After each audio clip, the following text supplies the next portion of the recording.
खन्थाइनि मुं दुंहाव थासारि। लिरगिरि रिंखां बसुमतारी, गामि आइसारा, जिल्ला चिरां। आवरायगिरि गोसो इसोर बर'। दिनैनि मुगाया गैलिया गोजोन, गोमालांनो हमबाय गोजोन थासारि। साग्लोबबाय दुंहाव थासारि।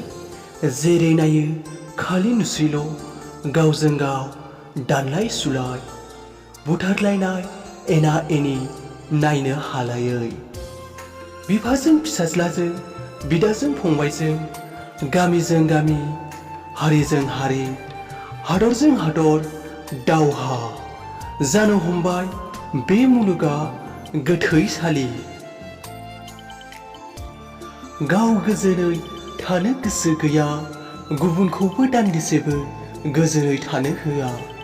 गोजोन थासारि, गोजोन सोदोब गैलिया गोमालांजोब्बाय, थासारिया दुंहाव जाबाय हनै। गोजोन्थों, खुलुमबाय। भिडिअखौ नायनानै मोजां मोनदोंब्ला अन्नानै लाइक खालाम, शेयार खालाम आरो साबस्क्राइब खालाम। लोगोसेयावनो खाथियाव थानाय बेल महराव थुनो दाबा। जेब्लानो आं गोदान भिडिअ आपल'ड होयो अब्लानो नोंनाव जेन गिबिसिन सहैनो हानाय बायदि। गोजोन्थों।